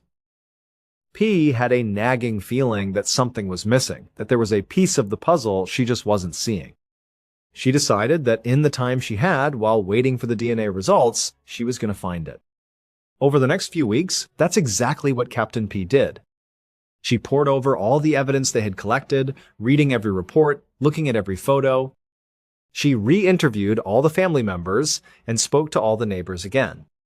But despite this huge effort, nothing new came up. No new suspects emerged. Then, in early March, about 4 weeks after that first call, P got another call from the crime lab. The technician on the line told her that the DNA analysis had come back. And he said that even before they tested it against any of their specific suspects, the results were already enough to narrow down the field significantly. And when Captain P heard what the technician had to say, she realized that this was it. This was the missing piece of information she had been searching for all along. Based on this revelatory DNA evidence and an eventual confession from the killer, this is what police believe happened to Monique Lunet on the night of the 7th of February, 2003. The killer walked up to Monique's front door and knocked. A few seconds later, the door opened, and Monique was standing there. But instead of inviting her visitor inside, Monique just stood in the doorway, her arms crossed, her expression cold. The killer began to speak, attempting to have a conversation. But what was supposed to be a civil discussion quickly escalated into a heated argument. Both of them started hurling insults back and forth. At some point, Monique had enough. She slammed the door right in the killer's face. But just before she did, she said one last thing, something so inflammatory that it pushed the killer completely over the edge. Without even stopping to think about what they were doing, the killer, furious and rejected, stormed over to their vehicle, which was parked nearby. They reached under the driver's seat and grabbed a knife they kept there for self-defense. They marched right back to the front door, the knife clutched in their hand, and knocked again. As soon as Monique opened the door a second time, the killer pushed their way inside.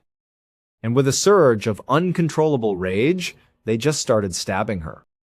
But Monique was a strong woman, and she fought back with everything she had. She managed to knock the killer to the ground and actually pinned them there. The killer, however, managed to wrestle the arm holding the knife free and continued the attack. It was an epic, violent struggle. And the whole time this was happening, Monique's 4 dogs were just on the other side of the baby gate at the base of the stairs, barking madly at the chaos unfolding in the entryway. Monique was screaming, a mixture of rage and panic and pain. Finally, the killer was able to break free from Monique's grip. They scrambled to their feet, turned, and bolted out of the house.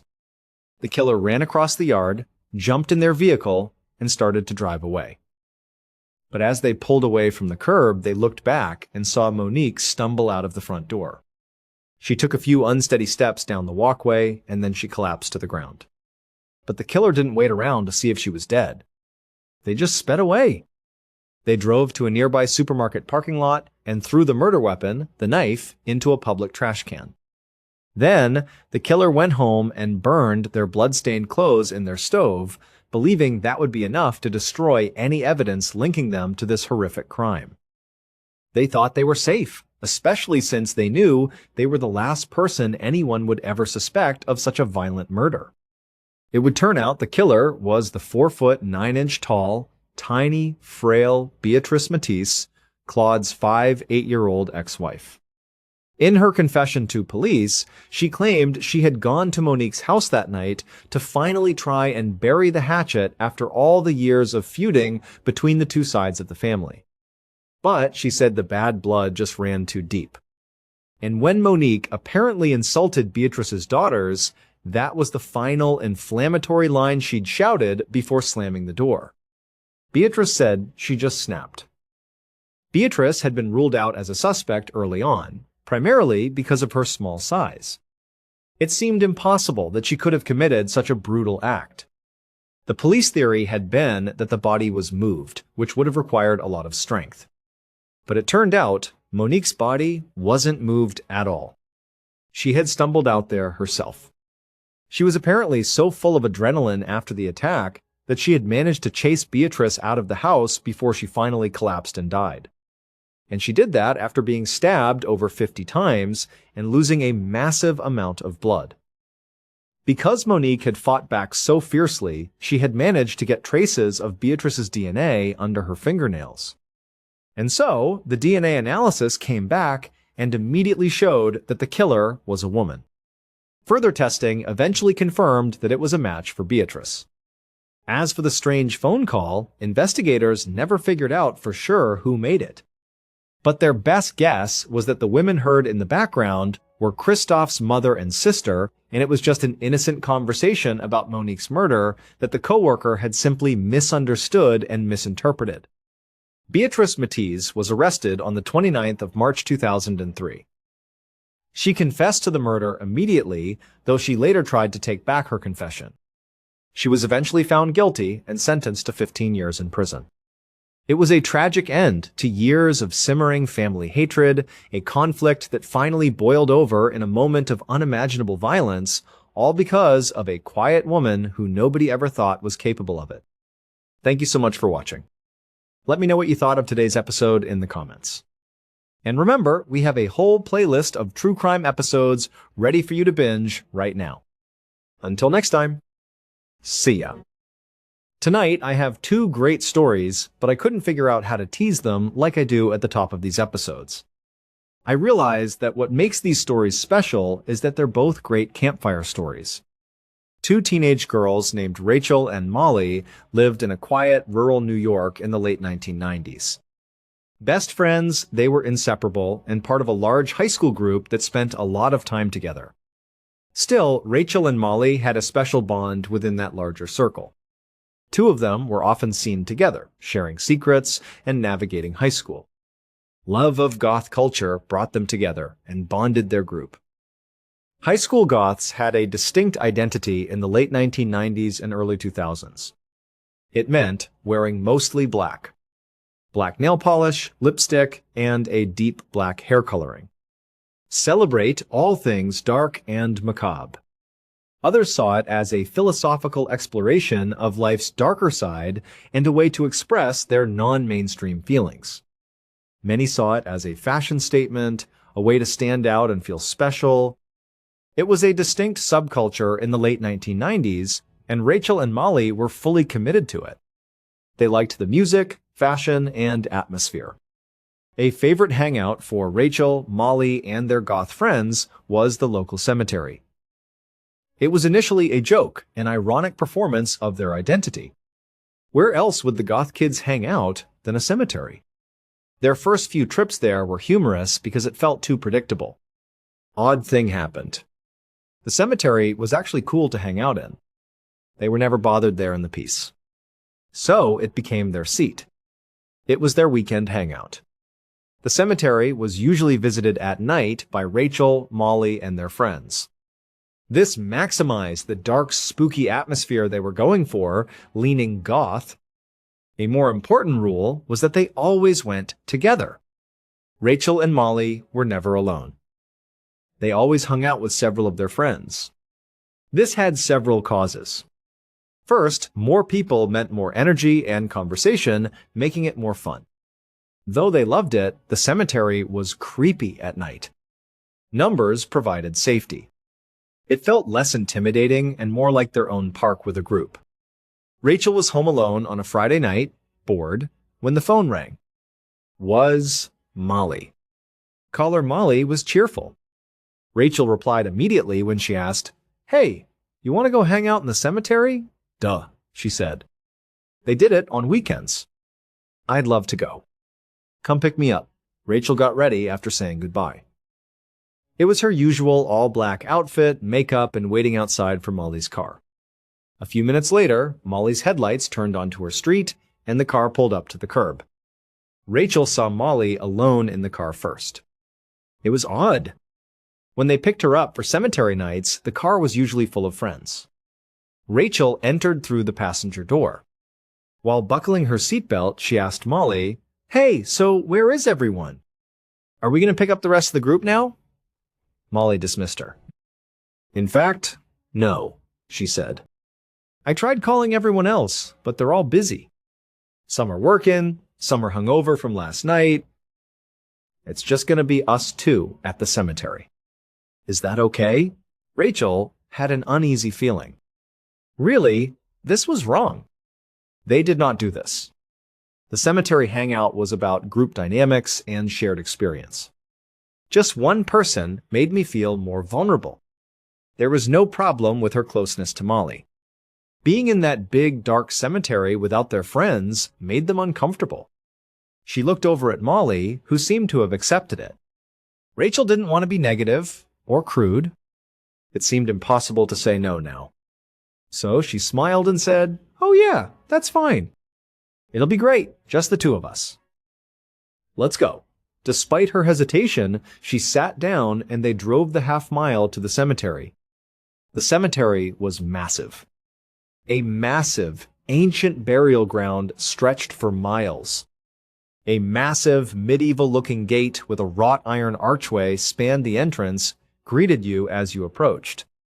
The archway made the gates look Gothic and imposing, even though they were always open. After passing that arch, a single road ran straight down the cemetery from front to back, probably over a mile. That road divided the grounds into two huge parts, the right and left. Molly, Rachel, and their friends frequented the back left corner. Terrain was their reason for choosing that area. Left of the cemetery were rolling hills where plots were laid out. That back left corner had a natural depression, a shallow bowl with few tombstones. At the bottom of this depression was a large boulder and tree. This place fit them. Standing at the main gate and scanning the vast cemetery, anyone sitting in that depressed area would be hidden. Teenagers wanted to be hidden, so they were. It was their secret hideout. So Rachel and Molly drove through the grand gate and down that long straight road to the cemetery's back. The sun had set and it was growing dark. Although it wasn't pitch black, the light was fading fast. Nobody was around, as usual. This time of night, the cemetery was usually empty. Local university students occasionally hopped the fence on the opposite side of the cemetery from them. They sometimes lit a bonfire against the fence on that side. Sometimes they sneaked over and did it, even though it was illegal. But that was unusual. Most of the cemetery was empty except for college students. They parked at the end of the road and exited. They descended the gentle grassy slope from the road into their usual gathering spot, the depression. At the bottom, they leaned back against the tree trunk on the big rock by their usual spots. They smoked cigarettes and talked as usual. Rural New York goth teens in the 1990s did this. They chatted about boyfriends, school drama, and stories. Light faded from the sky, making it completely dark. Girls still enjoyed themselves. Rachel was thinking this was kind of nice. Not as scary as she expected. It was calm and comfortable, and she was spending time with her best friend. They noticed a new smell after a while. Smoke smelled distinct. The bonfire spot across the cemetery was now remembered by both. Even though it was far away, college students could have started a fire. First, they glanced over that way and saw nothing, but they'd been hanging out for a while. While they were down there, those kids could have hopped the fence and started a fire. They weren't bothered by the fire. On the other side of the huge cemetery, it didn't affect their work.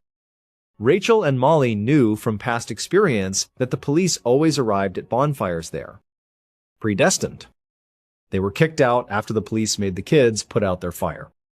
To ensure no one was around after hours, they always swept the cemetery. Even if they weren't starting fires, Molly and Rachel would be expelled. Rachel and Molly looked at each other as they smelled the smoke and agreed. Leave now before the police arrive and force them to. Additionally, they had been there for a while and were ready to leave. Their timeline accelerated slightly. It was fine. They extinguished their cigarettes, gathered their belongings, and walked back up the hill to the car. As they climbed the hill, they expected to see their car parked on the road. They hoped to see the tiny flicker of the bonfire they were smelling across the cemetery. They didn't see a fire on the cemetery's other side when they reached the hilltop. Instead, to their right, maybe 100 meters away, was another depression and rolling hill that dipped out of sight.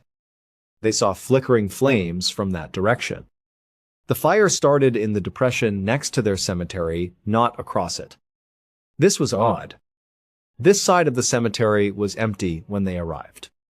The place was empty. Someone had arrived while they were there and started a fire nearby. Never before had they seen this. It was strange. Nobody started fires here. What happened? Both girls wondered. They assumed the college students had tried a new place. They only saw the fire's tops rising from the ridgeline, not the people. The person over there probably didn't know they were here. They had an idea. Molly asked Rachel, "What if we go back down and sneak up the other side of our hill? We could poke our heads over and see who it is." We could spy on them. An exciting, slightly mischievous idea. Why not since they were here? Two girls agreed, turned around, and returned to depression. They climbed the hill opposite the mysterious fire, past the big rock and tree where they had been sitting for 2 hours. They moved quietly to hide. Rachel accidentally made noise as they approached the hilltop, where they could see the fire and whoever was there. In the quiet night, she stepped on a dry branch or loose rock, which cracked loudly. Fire crackling was the only sound. No one spoke from the other side. Rachel covered her mouth and stared at Molly. Molly asked, "What are you doing?" "We're trying to be quiet." Twin girls froze. They stood still, listening to see if the firemen heard them. It was silent. A spooky silence. The mood changed then. Something was off. Even though they hadn't reached the top of the hill or seen who was at the fire, their playful curiosity had turned into a cold dread. Both looked at each other and knew they were thinking the same thing. They agreed, maybe we should just turn around and leave. Yeah, let's get out of here. This doesn't feel right. As quietly as possible, the two girls turned around and returned to their depression. They quickly passed the rock and tree and returned up the hill to their car. Rachel glanced back over her shoulder at the hill they had just come from while walking. And what she saw chilled her. Man stood on ridgeline. The fire behind him silhouetted him, making him ominous against the orange glow. Standing still, he stared at them. Though silent, he watched them. It was him at the fire. The Rachel noise must have reached him. Molly turned and saw the man as Rachel frantically whispered, "Molly, look, look." She felt pure fear. "Let's get out of here," she panicked. "We don't know who that guy is." "We have to go now." They stopped, ran up the hill. Seconds later, Rachel glanced back. The hillman was gone. She thought he was gone, terrified. Then she saw movement in the darkness below. He ran down the hill toward them. Girl screamed. The grassy slope to the road was scrambled at full speed. The man was closing in, and Rachel kept looking back. He moved quickly. They ran to Molly's car after climbing the hill, their lungs burning. They fiddled with the doors, jumped inside, and slammed them shut, locking them. Molly started the engine, jumped out, and screeched tires on the asphalt. Rachel watched out the back window as they drove down the cemetery road. She saw him. Reaching the road, he was almost there. He paused as their car vanished into the night. After turning, he slowly descended the hill out of sight. Molly and Rachel were traumatized. Their hearts raced and they panted. That was no college student. That was a grown man, possibly in his 40s, unfamiliar to them. Everything felt creepy and dangerous. It baffled them. They kept asking, what would have happened if he caught us? What was he trying to do? What just happened? By the time Molly dropped Rachel off at her house, the terror had subsided and been replaced by cautious energy. They nearly laughed it off as a crazy night. Man, that was insane, huh? They told a wild story about a close call. They promised not to return alone at night. Rachel entered home. Never told her mom what happened. She put her things down, went to her room, and calmed down. Without telling anyone about their terrifying encounter, Molly did the same at home. They both went to bed to forget. The next morning, Rachel went downstairs to the kitchen.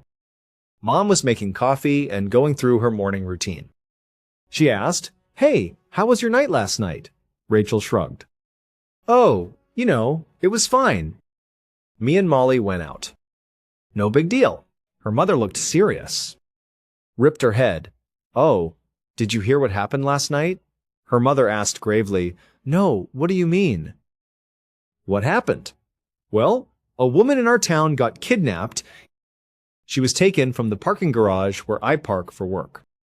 She worked in the same building as me." Rachel's wide eyes. The mother of Rachel breathed deeply. "No. I mean, yes, they found her. But unfortunately, it was too late.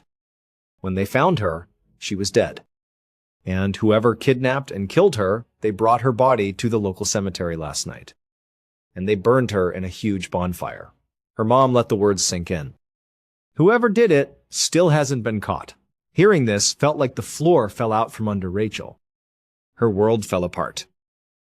Now, everything from the night before made sense sickeningly. They smelled no college party bonfire. Mom mentioned that fire. A man chased them and was the killer. The murdered woman's body was likely in that fire. They were just 100 meters from a killer dumping his victim's body. Scary thought. They likely witnessed the killer set the fire and start this horrific act. What if that man caught them? Were they to continue spying on him over the hill without Rachel's noise, what would he have done to them? Rachel broke down and told her mom everything from the night before. Horror struck her mother. Rachel called Molly immediately to tell her what she had learned. Caller Molly went hysterical. They realized how close they were to disaster. They presented their case to the police. They best described the man, but it wasn't much. They feared the dark. All they knew was that he was average-sized and probably in his 40s.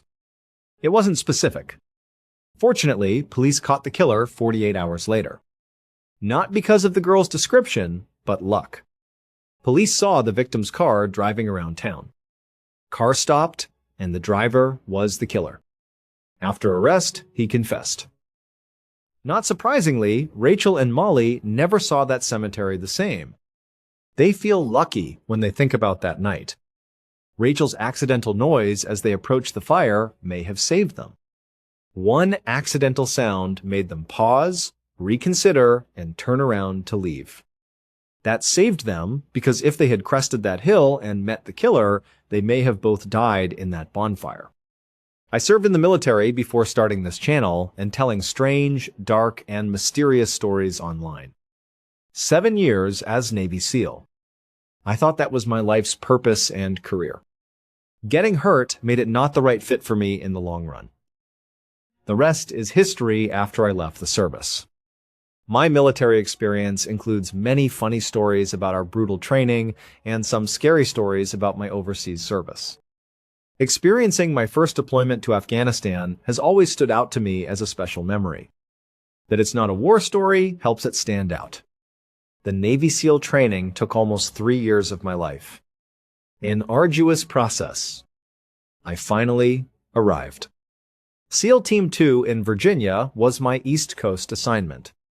We immediately started training for our first deployment and learned we were going to Afghanistan. This was in 2013, when going to Afghanistan meant fighting. There were active combat operations nationwide. Navy SEALs and other direct combat units want war. You've spent years training for it, not because you're a warmonger or love violence.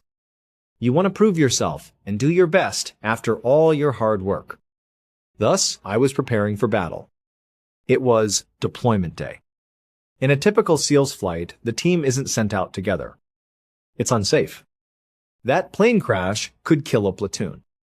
You're sent out in small batches, sometimes on civilian flights for the first leg. I flew to South America with 2 other SEALs dressed as civilians. From there, we took a military transit flight into Afghanistan.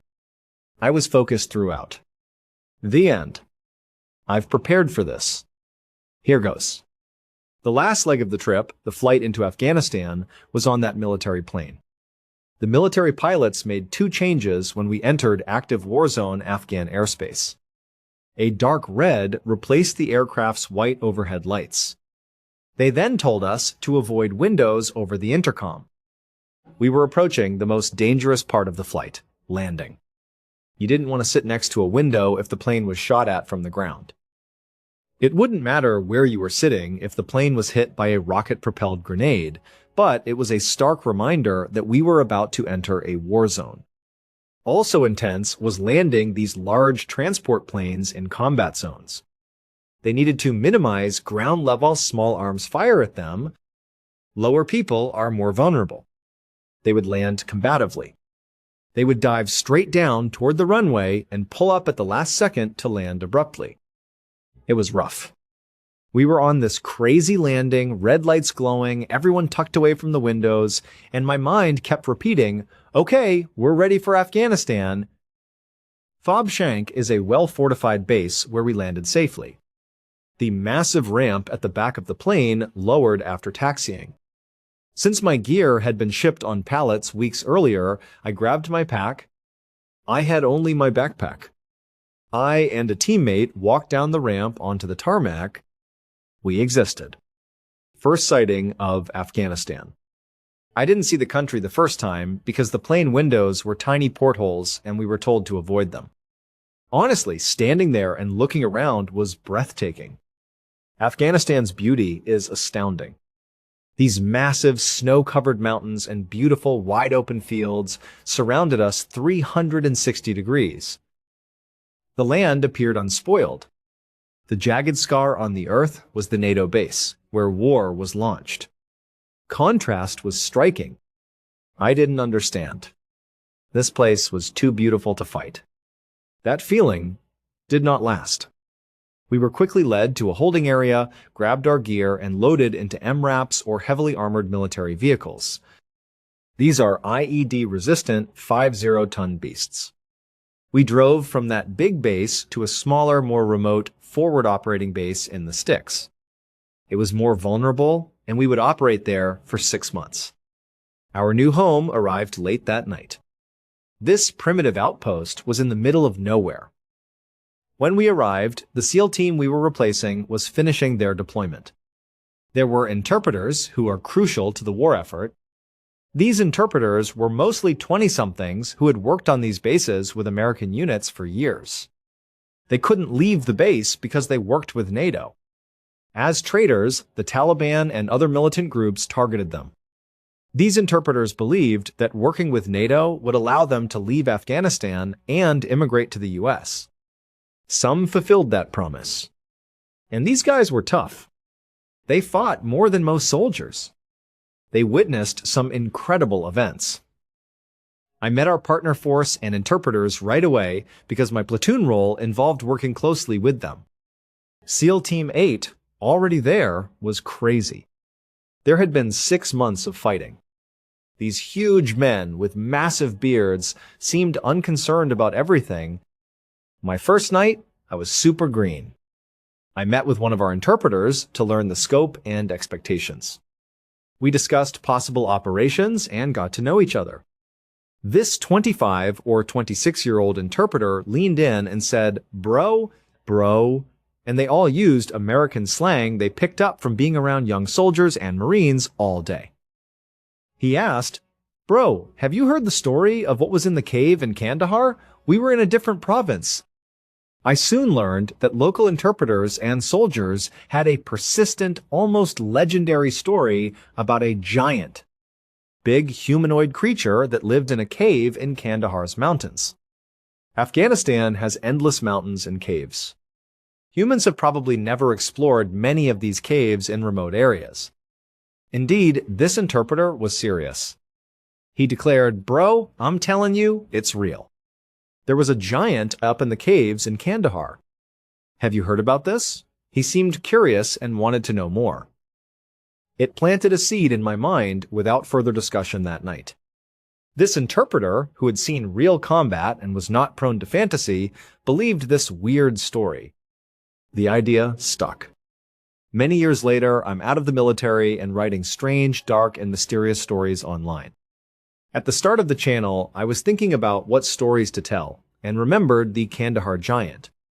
It seemed like a good idea to investigate what my interpreter was saying. I found this treasure trove of testimony from a specific group of Green Berets, a special forces team that had a very real and very strange encounter in Kandahar caves. One soldier, anonymously known as Mr. K, due to fear of repercussions for speaking out, gave shocking testimony about what they saw. I wanted to compile all the notes and tell my interpreter's story from years ago. I'll repeat that story tonight. An Army infantry unit patrolled Kandahar in 2002. Imagine huge, snow-covered peaks and deep valleys. In 2002, these patrols searched for Taliban hideouts in cave systems or enemy fighters in valleys below. These patrols were routine. Soldiers, regardless of branch, update their superiors while on patrol. Routine or not, most operations are planned. Everything is planned: when you arrive, how long you'll stay, your goals, when you leave, and how you'll leave. It's organized. This infantry unit patrolled routinely. However, their higher command lost contact with them mid-mission. A red flag was raised immediately. A unit's communications were sometimes lost. It's hard to send radio signals across huge mountain ranges with imperfect equipment. Usually, lost communications are recovered quickly. A long time passed without this unit's response. As the higher command debated whether to send a quick reaction force or air assets to find them, something even more alarming was noted. The unit went silent without calling a tick first. A tick troops in contact indicates a gunfight. This step is crucial. If you're shot, your command doesn't know. Call it in. A support system activates when you do. Air support, medical evacuation, and reinforcements may be needed. Someone on the ground yells tick, tick, tick into the radio when a firefight begins. Everyone is on alert to help. Soldiers call in ticks too quickly because they're like cheat codes for overwhelming support. An engagement of this magnitude rarely goes unreported. To have an entire unit go silent without calling in a tick was strange. It meant it was either a massive, unprecedented radio failure or something else that didn't fit combat patterns. After a while, the Army decided to send an elite unit to find the unit. The mission was given to the Army's top special forces, the Green Berets. Mr. K was in that Green Beret detachment. Mr. K's small team of Green Berets took helicopters to the remote Kandahar area where the infantry unit was last seen. The landing was as rural as it gets. Only the occasional mud hut existed. That mountain range was vast and empty. It can feel like another planet. There was nothing to see. All around was a wasteland, no locals or Americans. People knew the search area was huge and the terrain was rough. Hiking through the mountains to find the missing soldiers would be difficult for several days. Each carried a heavy pack of ammo, water, and gear. They hiked the missing unit's rough route. Hiking through the mountains yielded nothing. For several days, they hiked all day. They had a few distant enemy encounters, but nothing major. They were searching for missing soldiers, not fighting. Hiking, they searched the landscape for clues. Days went by with no results. On their fourth day of searching, Mr. K and his team saw a goat trail ahead while walking through a mountain range. The narrow path climbed and crossed the mountain. So they took it. No intelligence led them there, but it was a trail which was easier to walk on than the rocky terrain they had been navigating. They thought they'd follow it across, get a better view, and spot something in the next valley.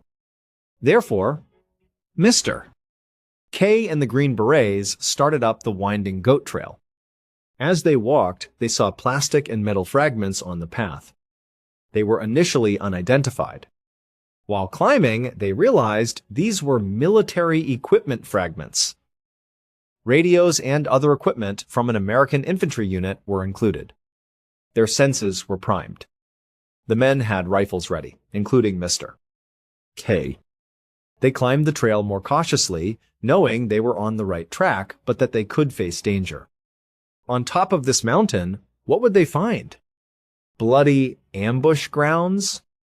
Surviving unit members? Unaware. Evidence increased as they hiked. Large radios and military backpacks were found. They found uniforms with name tags and unit patches. They now knew the uniforms belonged to the unit they were looking for. They had found their first real lead, and it looked bad. They reached Trail's peak. Green Berets are the world's best trained soldiers.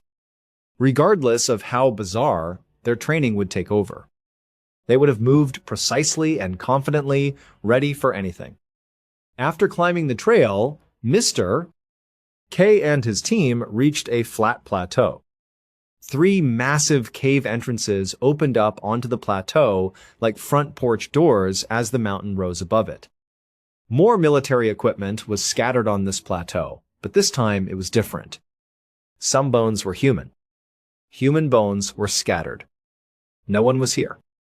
If the missing unit were here, something terrible had happened to them. Green Berets set up defensive positions around the plateau immediately. It was imperative to clear those caves. Inside were survivors? The perpetrators were inside? To investigate, Mr. K and his shooting partner had to approach a cave entrance. The team supplied cover and watched all angles as they crossed the plateau silently. Mr. K entered with his partner. A huge opening could be walked into, but it was dark inside. It took a few steps into the cave for his eyes to adjust to the darkness. Trying to spot anything, he noticed a sheer drop inside the entrance. Cave floors fell into deep pits. Though he stopped in time, he couldn't see the bottom in the darkness. As he stood up, he saw movement in the cave's back, across the deep crevasse. On instinct, Mr. K raised his rifle to shoot. He was stopped by a huge spear, like a javelin, flying out of the darkness. Impaling his partner, Soldier Dan, sent him flying backward out of the cave entrance. The team witnessed it. A huge humanoid creature bounded out of the cave in seconds. It was 12 feet tall, with fiery red hair and beard. It wore animal skins and had 6 fingers and toes on each hand and foot. It jumped the crevasse and stormed the plateau. The Green Berets fired upon it as it ran out, likely to attack the team. In seconds, a hail of bullets killed the massive creature. What happened was beyond anyone's comprehension, but their training kicked in again. Then they rushed to Dan to treat him after the threat was gone and the caves were empty. Too late. He left. The team faced an impossible situation. They had killed a 12-foot giant, lost a man, and hadn't found the missing unit. Team leader called higher command on radio. He responded with, "You have to come get us. I can't even tell you what just happened, but we have a man down, and we have this combatant. You need to get out here, and you need to take this thing too." 2 helicopters soon followed. One was returning the Green Berets and Dan's body to base. Another helicopter's cargo net was huge. They carried the dead giant in the net, attached it to the helicopter's underside, and flew away. Standard procedure for Mr. K and his team was to return to base and debrief the mission. Your after-action report details what happened. Upon returning, something was different. They received no visitors. Just record what they saw and leave it. So did they. They recorded the giant attack. But higher command told them they couldn't include those details in their report. They were told to alter. They were told, "We can't say you fought a giant in a cave." Change the report. Despite knowing it was a lie, they rewrote the report to say they encountered a normal threat who killed Dan with small arms fire. They had to sign non-disclosure agreements to keep quiet about what they saw in the cave after submitting the false report. After that, they were told to forget. When they tried to find more information, all official reports about that operation were heavily redacted or classified. No one told Mr. K what happened to the missing infantry unit. It was all a black hole mystery. In 2016, 14 years have passed. K decided to reveal the truth. He thought it was wrong to hide what happened and how his friend Dan died. They agreed after talking to his teammates. He told his story because of that. When he did, he found other military personnel had seen the giant. At the airfield where the giant's body was brought, pilots saw a 12 to 15-foot tall creature with 6 fingers and 6 toes loaded onto a transport plane. They were told to never mention it and to remove it from their reports. Everyone who encountered this creature was sworn to secrecy, and the government tried to hide it. The story confuses me. Some part of me wants to trust Mr. K and others. I remember my grounded interpreter in Afghanistan believing something strange was living in those caves. Perhaps possible. You feel like anything could be hidden in those mountains in that ancient alien landscape. With an infantry unit still missing and a Green Beret who was killed in action, his team wants the truth about his death told. Government concealment seems obvious. They may be hiding something, but this story seems to have more to it. Much obliged for watching. Leave a comment on today's episode. We have a whole playlist of true crime episodes to binge from. Next time. Farewell.